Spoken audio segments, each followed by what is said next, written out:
Have you ever heard of the pause theory? So there's been hundreds and hundreds of pieces of research done that it turns out that cultures each have a unique pause theory. And the pause is the amount of time between when the last person stops speaking and the next person starts speaking in communication, or in team meetings or what may be. In Canada, we have, if there was such a thing as a pan-Canadian culture, which already, I'm cringing a bit, it's about 2 seconds.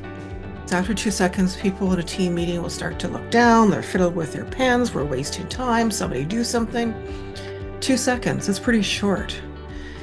First Nations, Inuit, people from other cultures and Southern cultures across South America might have a much longer pause theory. Inuit might have a pause theory of up to 2 minutes. So in that time, if one didn't know that pause theory, which is culturally driven, I might start to think, you didn't hear me. I might say it louder. I might say it again. I might start thinking, what's wrong with you?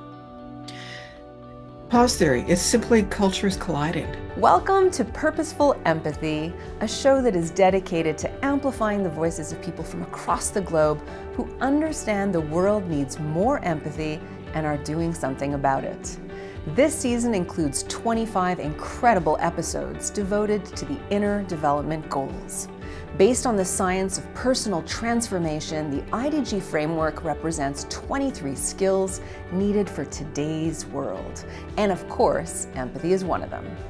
You won't want to miss a single episode, so hit the subscribe button now. Thanks for watching and enjoy the show. Welcome to a new episode of Purposeful Empathy. Today I'm joined by Rose LeMay, an unrelenting champion for the inclusion and well-being of Indigenous peoples. She is the CEO of the Indigenous Reconciliation Group and the author of a soon-to-be-released book called Ally is a Verb. As a facilitator and trainer in cultural competence and anti-racism, she has helped thousands of Canadians from coast to coast to deepen their understanding and capacity for reconciliation. As a keynote speaker, Rose has a unique ability to guide people through difficult conversations about racism and reconciliation, helping them find common ground and hope for the future. She's a regular columnist for the Hill Times, Canada's premier politics and government news service. And with more than 20 years of experience in health and mental health policy and program development, Rose has worked in public and the nonprofit sectors. She was also the founding chair of the Whare Rata Group, an international network of Indigenous leaders and allies working in mental health and addictions. She serves as a board member on the Coalition for Canadian Police Reform and is also a certified First Nations health manager. I've invited Rose to join this special IDG series because her life's work exemplifies the trust trait of the Inner Development Goals framework. Welcome to the show, Rose.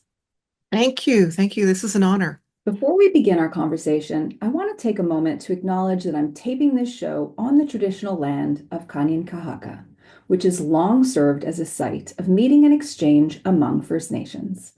I am grateful to the many generations of stewardship, and I support all efforts to nurture edifying relationships with Indigenous peoples based on empathy, trust, respect, and cooperation in service to advancing truth and reconciliation. For those listening and learning, I've added a link to Canada's Truth and Reconciliation Report in the show notes so that you can learn more about why land acknowledgements are so important. I'm really excited for you. I know that you have a book coming out in 3 months at the moment that we're taping this, so I wish you all the best, and I really look forward to reading it. I think the work that you are encouraging us all to do in the book is going to be really important. So congratulations. Thank you. So this is the only copy of the book right now. It's just going to print, and you won't be able to see it because it's small print, but Anita, you're quoted in here. You are quoted around empathy being a powerful emotional force in the world. Oh my gosh, this is happening live. Thank you. This is true because I actually think that empathy is the vaccine for racism. This is how we overcome racism, through getting to know each other, through thinking through, being intentional and being empathetic for people who don't look like us. Oh, well, from one author to another, I'm truly honored and wow, what a gift for a Friday afternoon. Thank you so much, Rose. That's so much fun. And maybe at the end we'll come back to reading the quote out loud, okay? But it's all about you right now. Okay, so I usually start these conversations by asking for a little backstory. I find it helpful for people who are watching or listening to get to know you a little as a person, besides the impressive bio. So, what do you suppose you'd want to share with listeners and viewers about you that would explain why the work you do is so important to you? Well, let's try for the 5 minute version. When I was younger and was dealing with a bit of a health issue, which is all resolved, and I had to be a patient within healthcare systems. Now I'm old, so this was quite a while ago. And I experienced so much racism at that time, and I was so young. I didn't know how to protect myself. I didn't know how to demand better from the healthcare system. And it actually had some serious impacts. It created delays in treatment that were actually a bit dangerous. And so I've always thought about that around this is healthcare is supposed to be the safest place that we go to, right? Where sometimes we're going into these places, their worst day of our lives, already struggling with so much, and to not be treated with compassion or empathy um, was difficult, as it is for anybody. And the issue that we face in Canada at this point is that Indigenous peoples face racism at a much higher rate, but we don't even know the amount because nobody's even tracking it. I went into healthcare policy in my career. I sort of fell into it. I continued to face some fairly significant racism in my career in the government of Canada. And it forced me to think through what is my theory of why racism occurs, because it's not about me. It's so not about me. Um, what is my theory? Why is it occurring? How do we stop it? And there was a couple of points for me of learning, and one of them was in my international work. I got to travel extensively. I was in New Zealand, met with Maori, who were at that time, and some would say perhaps even now, ahead of us in that journey of being visible in their country. And I met with some pretty amazing people. Mason Dury was one, Terry Anaturia was another, and they talked about changing systems for Maori inclusion and the pragmatism of it. And I don't think I'd ever heard a pragmatic approach to change like that. Up until that time, in Canada and even in the US, people were talking about Indigenous inclusion as a moral imperative. You should just do it. And if you don't, but there's no room for growth in there. And so that lessons for me coming of from Maori elders really was around how do we do that inner journey from, I'm going to use the big word, ignorance through to inclusion or empathy or whatever word we want to say in the other end of that scale. What does that inner journey look like? What is the role of a facilitator to support that? Um, and then, there was another point that really honed my skill, I believe, and it was learning about change management. There's hundreds of courses out there in change management. I chose ProSci. It's one model of hundreds. The reason why I chose it because I felt it really modeled the process I was trying to train in racism. And in Canada, at the time when I was starting to train against anti-racism, in Canada, I was trying to train anti-racism. I had to actually convince people there first was a problem. And the ProSci change management, the first step in ProSci is convince first that there is actually a problem. So it was a good fit for what I was looking for. But it also added the system approach that we change as people and then systems change. And I've applied that to my work and anti-racism and in training on reconciliation. And I think it gives just a system of what it looks like from here to there. And we all want a system. We want to know what does it feel like right now? What will it feel like then? And it simply gave me a system to work it through. Mm. And you're talking about sort of the continuum from ignorance to, I think, inclusion, belonging, all those lovely words that are on the opposite side of that spectrum. Here we are a day after the President of the United States has blamed DEI for the collision of two planes in the air, without even knowing who was aboard and who any of the details. I just wonder, seems to be a big backlash towards all this work, and I'm curious to know what you have to say about that. Well, my professional serious response is I'm not entirely sure that DEI in the States and sometimes within Canada has moved beyond a policy on paper into real life practice. I think it hasn't quite embedded itself in a way that people can see what the outcome should be. I'm not a big fan of policy on paper. I'm a fan of anti-racism in practice. The two go hand in hand. You can do anti-racism without the DEI policy. You don't need it on paper. This is some of the things we learned in kindergarten. My non-serious response is, I don't think we should trust men that are orange.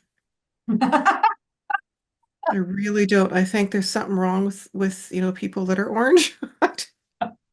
Especially when he's on, in front of it was at the press corps, and you could actually see the orange line around the face. That's hilarious. Okay. We should name it. It's galling that our media is not naming that Elon Musk did a Nazi salute. No, it was not some autism gesture. No person I know has autism ever does that. Name it. It's a Nazi salute coming straight out of white supremacy. Trump's discussion completely racist. It is creating a new level of risk and fear for people who are already at risk of racism in the States. We need to name it. That's why I found I don't know if she's a bishop. I want to say she's a bishop that was giving the Mhm. sermon on the day of his inauguration, was so courageous to speak out on behalf of people from a place of, Christian values, but values that transcend all religions, clearly. Yeah. She Okay. was. She's a great role model. Let's go buy her book. Let's go buy her book. All right. The Inner Development Goals defines trust quite simply, actually, as the ability to show trust and to create and maintaining trusting relationships. I think I want to go a little deeper. I wonder if you could comment on that and what you would like to add to that. Well, I'd like to talk about it from the context of reconciliation in Canada and the work that I do. That's my only perspective that I have to offer. Um, Most of my work has been around building cultural competence, sometimes referred to as intercultural competencies, the ability that an individual has to make space for people with different cultures. We can talk about it with all sorts of definitions, but it really is around am I able to build safety for people who who are different than me? Am I able to do them? Am I able to not demand from others what I think is good for me? Cultural competence, and it's most difficult actually in communication. We grow up in surrounded like a fish in water with understandings of when is a good time to say yes, say no at the dining room table with family or wherever one might have had meals with family. Um, we're just immersed with all of these teachings and beliefs and values, and if we don't actually think them through, then they're unconscious. And so the more we bring that to consciousness, the more able we are to overcome barriers in relationship. There's the one that I tend to use a lot because it gets to trust is have you ever heard of the pause theory? So there's been hundreds and hundreds of pieces of research done that it turns out that cultures each have a unique pause theory. And the pause is the amount of time between when the last person stops speaking and the next person starts speaking in communication, or in team meetings or what may be. In Canada, we have, if there was such a thing as a pan-Canadian culture, which already, I'm cringing a bit, it's about 2 seconds. So after 2 seconds, people in a team meeting will start to look down. They're fiddled with their pens. We're wasting time. Somebody do something. 2 seconds. It's pretty short. First Nations, Inuit, people from other cultures and Southern cultures across South America might have a much longer pause theory. Inuit might have a pause theory of up to 2 minutes. So in that time, if one didn't know that pause theory, which is culturally driven, I might start to think, you didn't hear me. I might say it louder. I might say it again. I might start thinking, what's wrong with you? Pause theory is simply cultures colliding. But the values we place on it is where things get really messy. In mainstream cultures, we tend to think of a pause as is also connected to make the best use of time, don't waste time, be assertive, and they're all viewed as positive. For me, as a Tlingit, my Tlingit culture doesn't actually value assertiveness in a, at all, really. And if we were to use it, it's a very different, it looks very different. And so in that place, cultural values then start to collide. The value of assertiveness versus the value of waiting so one can hear better. And then we lose trust. We lose trust. We don't really mean to. It wasn't our intent, but that's really not the point. The point is always the impact we have on others. So a lack of cultural competence has been one of Canada's trends, long-term trends around an inability to build out really effective relationships with Indigenous peoples because there hasn't been a lot of cultural competence. That was a beautiful response. And I believe that there's so much takeaway from from the pause theory. I think the idea of slowing down has so much virtue because we're so busy talking over each other. And what you just said about listening to understand and provide space for more that might come up if we weren't so busy reacting to what somebody has just finished saying. So that was beautiful. I'm so glad that this came up in the conversation. Um, so we've talked about you've mentioned the word reconciliation, and I want to speak to something that was published in the final report of the Truth and Reconciliation Commission.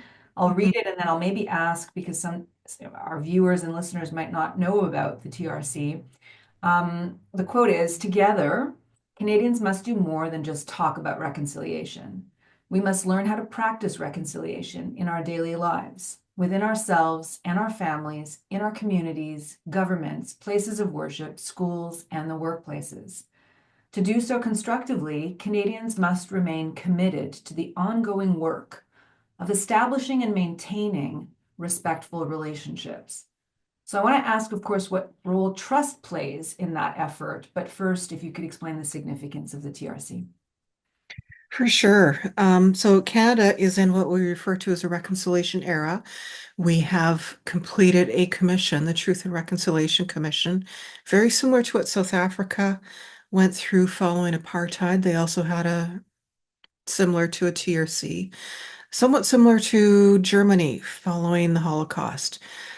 So reconciliation eras tend to be done by countries who choose to, following a time in which the majority population might have done some terrible things to minority population. In Canada, that era for us is the residential school era, in which the federal government forced and stole kids away from their First Nations, Inuit, Métis families and forced them to be in English or French speaking, which is not an Indigenous language, schools, but they weren't really schools. They're actually institutions modeled after prisons. Thousands and thousands of children died either through neglect or possible violent crime. And the way in which we decided as a whole country to try and get past it was to document stories, try and learn from them, and then try and change systems so that we don't do it again.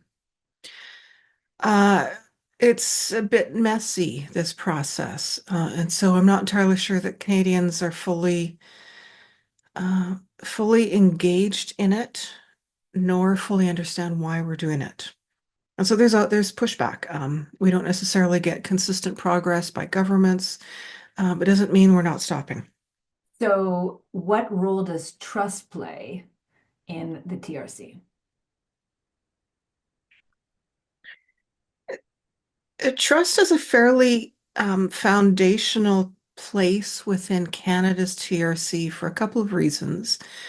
The first being is that the outcome of the TRC was a 94 calls to action, 94 things across all sorts of sectors, from education to justice to policing to governments, around what needs to change in order to close the gap.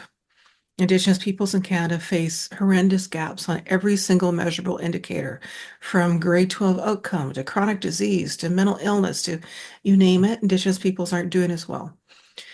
That's not a measure of our shortcoming. That's actually a measure of the system's refusal or inaccessibility to Indigenous peoples. Mm. So there's a massive trust issue, actually. There's a trust issue around should Indigenous peoples, what a terrible word, but I'm going to use it right now, trust governments when they say they want to do the right thing, when after decades upon decades they haven't. This is in essence a relationship building exercise to try and rebuild, to perhaps build new trust between governments and Indigenous peoples. I think it's also a trust process for Canadians, and I'm not entirely sure for non-Indigenous Canadians, and I bet we haven't called it that. But we need to trust the process of relearning what Canada's history actually was. It's not going to replace what people know of Canada's history, but we have to tell the whole story. And it creates, at times, for some people, as they learn about the history, truly criminal stuff done to kids. Sometimes it creates for Canadians this almost devastating and existential guilt. I didn't know this is my country. And there has to be some trust to get through that inner journey to figure out what to do with that information, how we move on. Mm. I also think it requires some trust from non-Indigenous Canadians to trust the learning process. This is one of the most difficult learning we'll do, is that our country is not actually the human rights savior that it purports to be around the world, that it actually has done some pretty horrendous things and has lied about it. It totally lied about it. I can talk about World War II if you want to, how it relates. Do you care? Absolutely. After World War II, and the very new United Nations was getting together and wrote the United Nations Human Rights Declaration. It gives us all, we should really put this on all of our walls again. It gives us all the right to associate with whom we want, to vote in secret, to go to and practice any religion we want, to not to really to have unique values and beliefs in the world. All the big countries, all of them, the G100, if there was such a thing, signed on. There was a little piece that was in that really said also, and don't go do genocide. Mm. Countries were expected from 1949, 1950 to sign on to that. Everybody did. Do you know what Canada signed on to? Canada said that they put in a separate category an exception clause for cultural genocide. They actually never signed on to we will not do the genocide clause because they were doing it right then. And they knew they were. Mm. And so we flash forward to 2015, and the federal government says we will never say the word genocide out loud, but we'll talk about cultural genocide. And it actually relates back to their decision back in 1949. They knew they were doing wrong then. They knew they wanted to cover it up, and they're continuing trying to cover it up. Which kind of brings us back to the trust conversation. How do we rebuild good discourse and relationship and trust? Mm. And we're going to talk about allyship and the different strategies of allyship soon. But I want to just ask the question, it's a tough question. You know, everything that you're saying about the TRC and reconciliation could be applied also to race theory, critical race theory in the States, for example, and how there's enormous pushback from different levels of government, getting rid of certain books, and sort of just this idea, the pushback is framed along the lines of we do not need to be told that we are bad people and it is harmful to the kids' mental health and all of that. So I just wonder if you would comment on that. Well, I said I wasn't going to gonna swear, but it's bullshit is what it is. We can't cover over history as much as we want to. What generally happens in humanities when we cover over the stuff that was bad done in the past, we're going to do it again. That's a story of humanity. Mhm. The need to feel good about oneself and one's country is not because it is just completely whitewashed. Like, yeah, I did use that word. It's because we are aware and have learned from the mistakes of the past. That's what actually gives us pride in who we are as adults and as countries. Um, there's a guy, Timothy Ryback, he wrote around some of the lessons learned coming out of Hitler, and he also wrote around what the barriers are for USA to do a reconciliation era. Mm.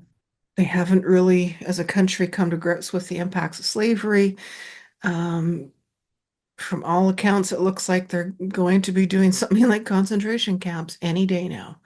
It's mind-boggling to see it. And it's very, very scary for people who are at risk of racism, LGBTQ. Um, it's like humanity and progress is actually folding in and reverting right now. Okay, so okay. There's a That was helpful, eh? Well, that's why I think your book is so important. So let's talk about that because there's a moment where I feel like all of us are just who care about difference and inclusion and being an ally.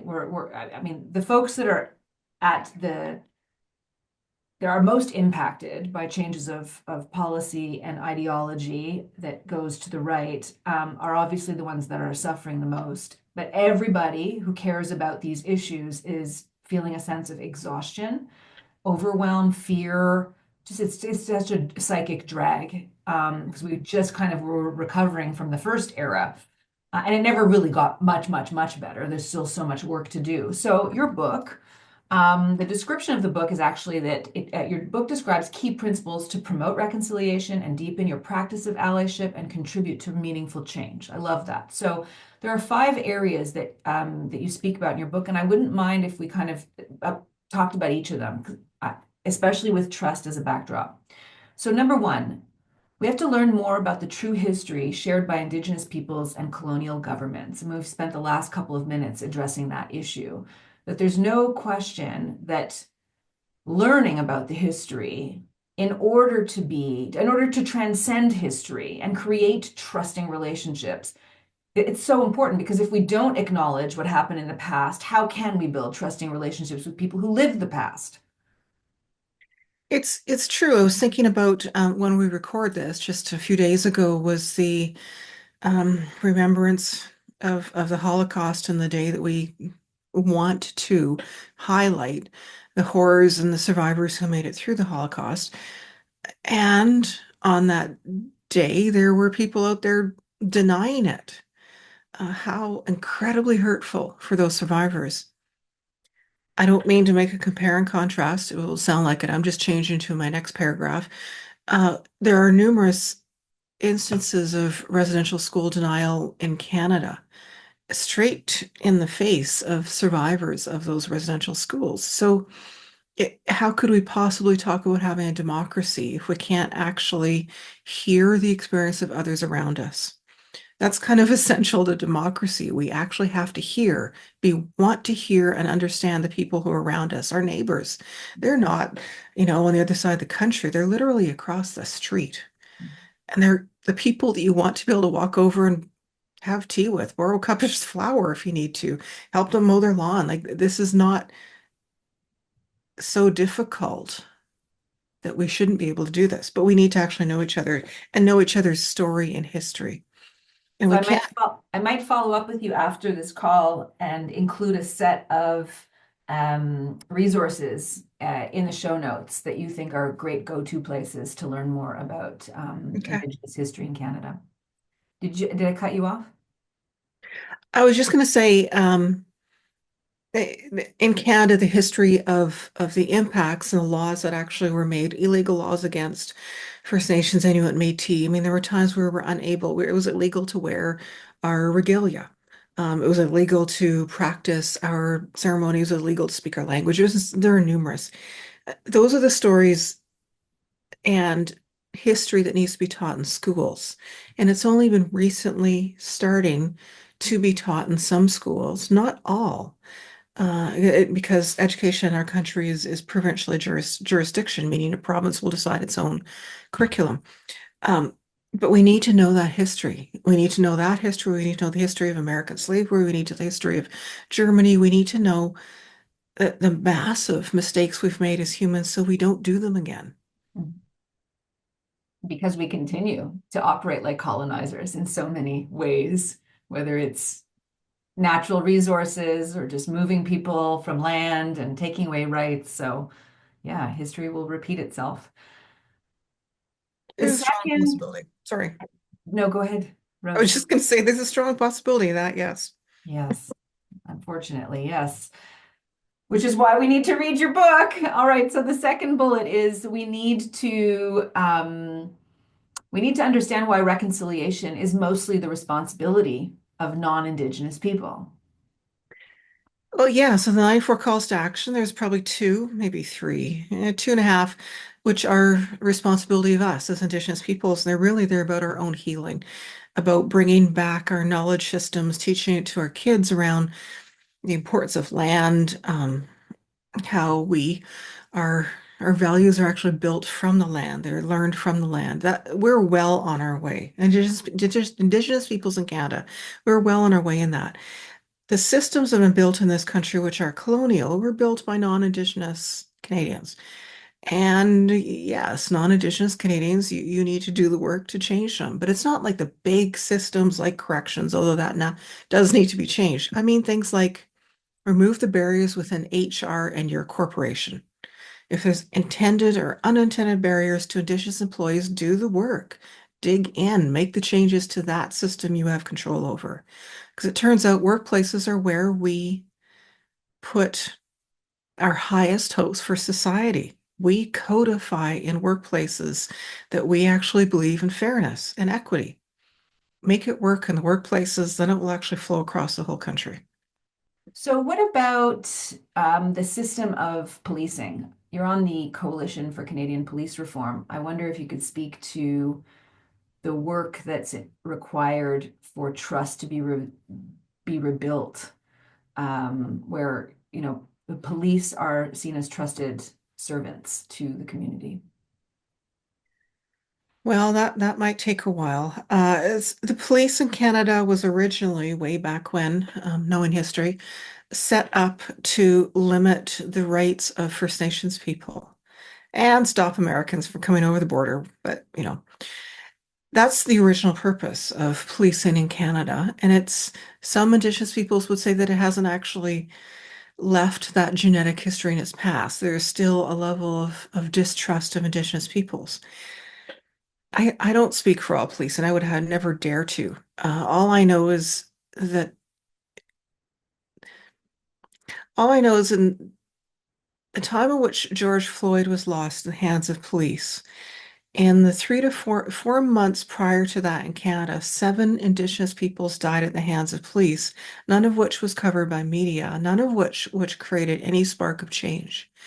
So we actually have a higher risk in Canada of Indigenous peoples being killed at the hands of police than even Black Americans in the States. We don't even have a count on it.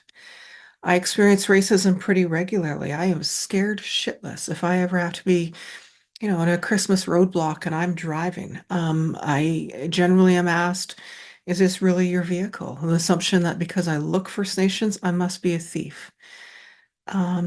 The level of racism is the risk of racism that I face by policing in Canada is it's terrible. How do we change it? It's about learning. It's about the teaching that police candidates might get, and we need to really significantly transform that to be more community service as opposed to the policing model we have right now, which is essentially restrict access for corporations.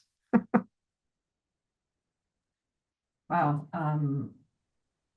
Yeah, the missing and murdered Indigenous women is something that I think we should be horrified by. But I did not know that 7 Indigenous people were murdered at the hands of police within months after George Floyd. I did not know that. Um, 7 people died. 7 Indigenous people died just past August, September. It hasn't stopped. wow, yeah, that's very upsetting. And this is even separate than missing and murdered Indigenous women and girls. Can I share a horrifying fact around missing and murdered, which is very much also an emergency for the states. Mhm. Uh, so the Indigenous population in Canada is about, I don't know, 4.5 million. It's hard to tell. It's about similar to about three-quarters the size of Toronto. Imagine if Toronto had lost 1,800 women and girls in the last 15 years.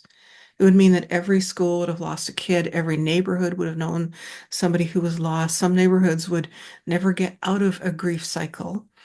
And some neighborhoods are looking right now for kids that are lost. And that is actually what's going on for Indigenous peoples right now in Canada. It's horrifying. Right. So back to allyship, because again, that's the call that yours is a call to action. So the third strategy is approaches to intervene when you see racism happening. Yes, yes. I ask allies to have enough capacity in culture, their own culture, cultural competence to get over any biases that you may have learned or heard or picked up in media in Canada. And it also includes your skill to encourage, perhaps, to challenge racism. There's bystanders all the time in when Indigenous peoples face racism on the street or in the workplace. When we face racism, it's pretty difficult to respond. In Canada, there's a thing that I'm not supposed to be angry. I get an outsized response when I'm angry, as if First Nations women are never supposed to be angry. Might be a woman thing, but I get gaslit totally. Whereas, you know what? An ally as a bystander, when you step in, most people listen to you. And you can slow down the incident. You may even be able to stop it. You increase safety. If we're going to do reconciliation, we have to reduce racism dramatically. You know? The fourth one is better ways to respond to emotions that come up when doing the work of allyship. Yeah, what's that about? You know, after a number, was it in 2021, Kamloops, it's a community in British Columbia on the West Coast, announced that they had completed their search. They did a ground search of the grounds surrounding their school, their residential school, and found the potential remains of 215 children, which were not known. They were not marked. There was no grave markers at all. And it was a shock, I think, to Canada. And I know it was a shock. People came up to me and asked what they could do, and I'd never had that happen before. Um, and a number of conversations that summer in 2021 really started me to think around the process that an ally might want to take, and it's the inner journey from trying to grapple with this new to them history of what Canada has done in the past, and perhaps that grappling with the existential guilt of it all. We're not meant to stay in guilt. It's something you pass through. You have to get to the other side. And so I wanted to write a little bit more about that. And so I was writing about some of the emotions that an ally might go through from all of the training that I've done and working with allies from across the country around the sadness, the grief, the anger. All of those are human emotion, absolutely. Don't try and turn it off, but find ways to work through them to give you the power, the commitment to do something. Mhm. Yeah, because I think you speak to, I mean, there was a moment on the heels of George Floyd where, it felt like it had like the breakthrough felt a little bit deeper. And I remember some racialized people saying it's not our burden, it's not our responsibility to teach you. You know, we're tired. We've done this heavy lift for so long. It's up to you now. I understand that you're in pain, but we've been in pain a long time, and it's not up to us to sort of hold you and comfort you through the pain. So that's what you're talking about in terms of transcending the guilt, right? And turning whatever the emotional the energy behind the emotions into something that can actually be a catalyzing force for change, right?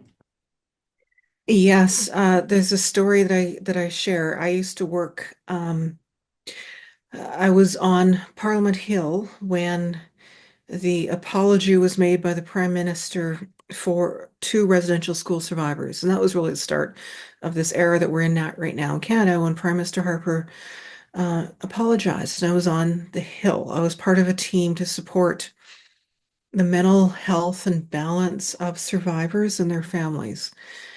And I remember that a white woman was crying a lot and came over to me and virtually fell in my arms crying. And I'm quite clear, it was clear to me she wasn't crying for the survivors. She wasn't crying for me as a child of survivors. It was all about her. And I was really struck by that attempt to try and make it real by making it their own. I was like, no, it's not. Nothing. I write in the book, look, you're going to feel pain. Just don't feel more pain than the Indigenous person in the room because that's just going. Yes. Okay. Yes. The last one, how to be an active team player for equity and inclusion. So presumably this is whether it's in workplaces or at schools, within organizations, out in the citizen community, right? How can we be an active team player? Well, I think about there's a lot of similarity to the inner development goals in this point because the work that we're trying to do in reconciliation, the work that I assume that you all want to do as allies is around making change. And some of these systems are pretty cemented in there. They've been there for a long time. We're not going to be able to do this individually. We need to build the team. We need the strength of voices working together in order to do that. The work of allies is almost never individual. They're always the best allies I know are always working to support Indigenous peoples from the backstage, working to support Black Americans. There has to be that team because nobody will trust an ally speaking on behalf of Indigenous peoples. That is just the quickest way to blow any trust. It's the quickest way to do it. So the only way we do this work is by team. And to, even if you have something intelligent to say, to give space to the person at the podium, you know, let someone else hold the mic for a chance, right? That's like a simple act to take. For sure, for sure.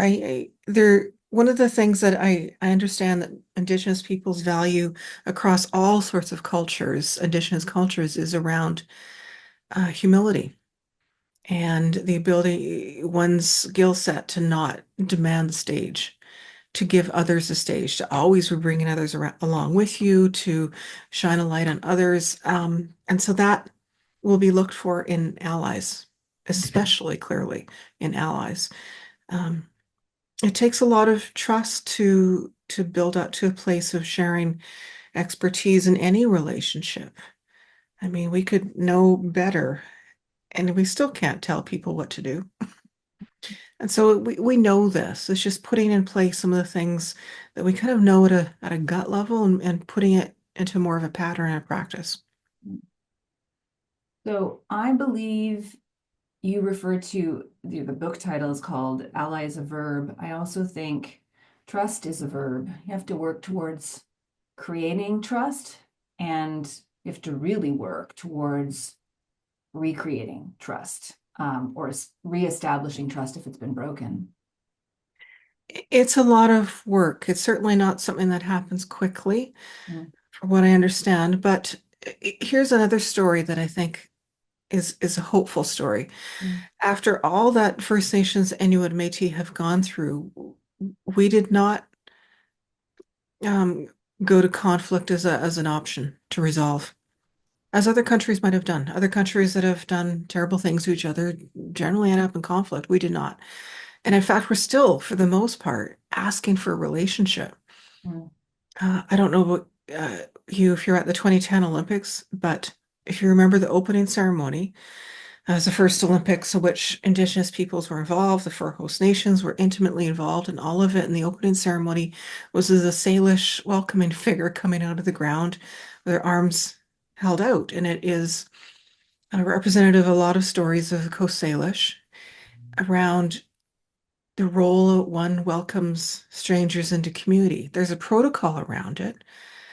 There's singing songs in canoe. You sing, "Can I come in? I promise to be peaceful." And the people on the land who are welcoming you in say, "You better promise to be peaceful." But essentially, we welcome settlers in. To this day, the most of First Nations will continue to try and build relationship. That gives me hope. That gives me hope because, in the end, we probably will want to be able to build on the knowledge of First Nations. First Nations have prophecies of what's going on in the world and climate change, and to date, it's all come true.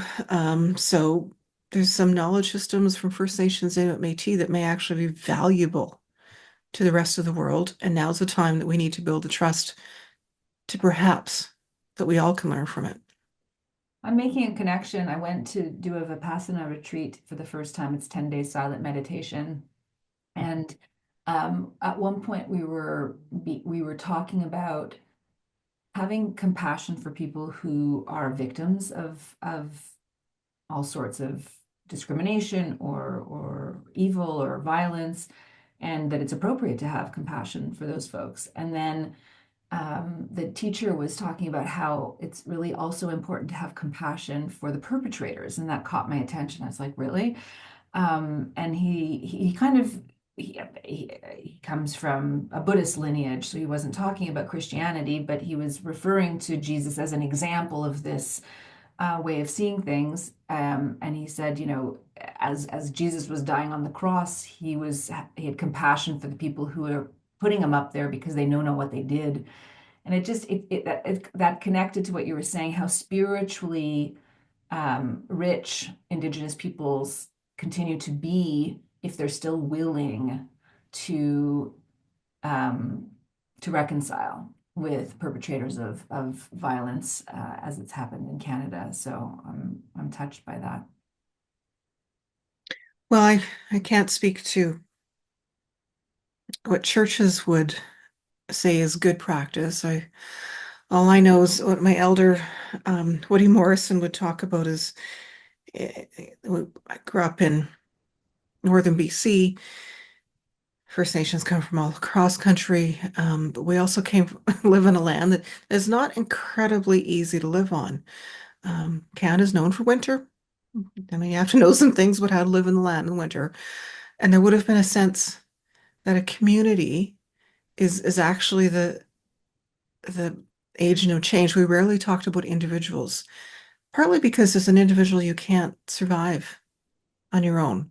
Not simply because survival, food, shelter, all of that is that humans were not actually meant to survive on our own. Community is the thing which keeps us strong. And Elder Woody Morrison was sharing about that we never would have left anybody out in the cold. They always would welcome somebody in to community, not just shelter and food, but just sense of belonging. And I really hope that when we continue to talk about trust, we're also talking about that sense of belonging. That's the end goal, Mm.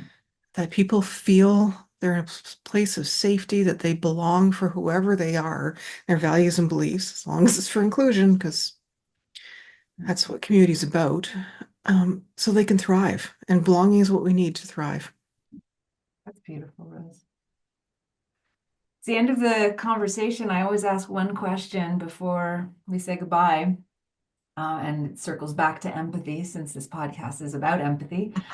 Can you think of a time in your life when you were on the receiving end of empathy and what that meant for you? Well, yes. And it also is in the healthcare system. Things are changing, things are getting better. Ended up in Michael Garron Hospital in Toronto, in an emergency visit. I'm fine, don't worry. And the admitting nurse in the front entrance was so empathetic. It was one of the first times that it ever happened for me. She saw me as I walked in. I'd broken my arm. I'd slipped in the ice. She saw, and it was painful. And she saw me as I walked in and actually got out of her seat and came to help me to sit down. It's like, wow, that has never happened for me in a healthcare environment. She pushed me straight through the top of the list and got me into triage, and it was one of the first times that I actually had felt empathy in healthcare. Um, and it was a bit life-changing. It actually started to give me hope again that healthcare can make this monumental shift in Canada to give excellent care to all Indigenous peoples. Wow, she's an empathy superhero, and we all can be, right? This question always kind of drives home the point that everyone can think of a time when somebody was empathic with them, and it's always meant something, right? And so why don't we just do a little bit more of it ourselves, right? Rose, if you want to hold out your book again, I'd hold it up for you, but it's not out yet to the public. Got to get yourself a copy. Ally is a verb. Rose, thank you so much for the time this afternoon, and I wish you a great afternoon. Well, thank you. And thank you for your work as well, Anita. Sweet. Thank you all for watching and listening. We'll see you next week at Purposeful Empathy. If you know someone who'd benefit from this episode, please share it with them. Post the link on your socials and hit the subscribe button now. The world needs more empathy, and you have an important role to play.